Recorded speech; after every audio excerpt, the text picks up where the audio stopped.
Bonjour, moi c'est Adamo Esposito, je suis le responsable des infrastructures terrestres au sein du port autonome de Cotonou. On est ici aujourd'hui pour présenter le projet du centre d'affaires maritime qui représente un des projets étoiles du port autonome. Donc l'idée initiale de ces projets, c'était d'agglomérer les acteurs sociaux qui sont autour du port autonome de Cotonou. Et pour cela, le bâtiment est conçu avec trois parties qui sont le bâtiment A de cet étage et qui est destiné à des entités privées. Et le bâtiment B aussi de cet étage qui est destiné à des acteurs publics et le bâtiment C qui est destiné au port autonome de Cotonou. Donc tout le bâtiment, c'est un pôle portuaire. Aussi, on emphatise que ce n'est pas que le bâtiment. Il y a aussi un grand parking de 40 000 m² qui est à notre gauche et qui représente un pôle de parking pour tout l'ensemble des activités de la zone. Et il y aura aussi dans la zone un centre culturel, une cité administrative et un nouveau tribunal qui se développeront autour de ces bâtiments. Donc le parking, il va servir toutes ces fonctions. Donc ici, on est déjà à l'intérieur du centre d'affaires maritime et ça va être un centre d'exposition qui racontera l'histoire du port.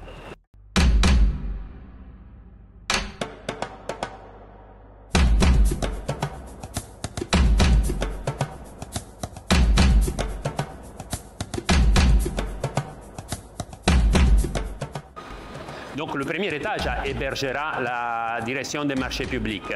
Le second étage, il va héberger d'un côté la direction des infrastructures et de l'autre côté la direction des ressources humaines.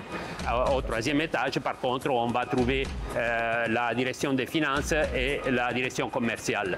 Le quatrième étage, il hébergera la direction des affaires juridiques et la direction des systèmes informatiques. Le cinquième étage, c'est l'étage dédié à la direction générale, là où nous trouvons le bureau du directeur général, justement, et aussi des salles dédiées comme la salle du conseil d'administration du port autonome de Cotonou. Le coût estimé du projet, c'est de 49,5 milliards et ce coût inclut le coût du bâtiment ABC et aussi du parking. La date prévue de livraison des bâtiments, c'est novembre 25.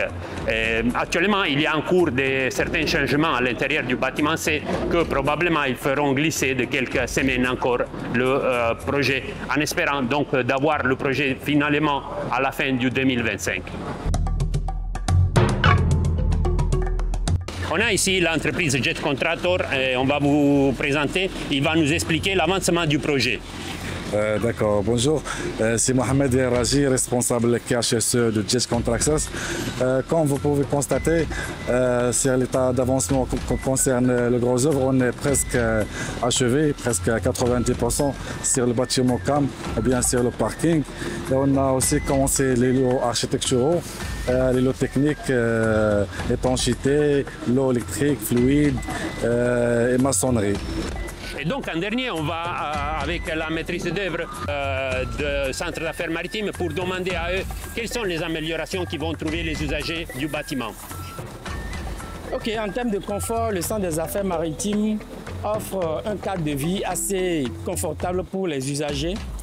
En termes de sécurité, c'est un édifice qui a été conçu pour répondre aux réglementations et aux normes spécifiques en termes de sécurité pour les personnes et les usagers du centre des affaires maritimes. Et vous savez quoi? On va se revoir bientôt à l'ouverture.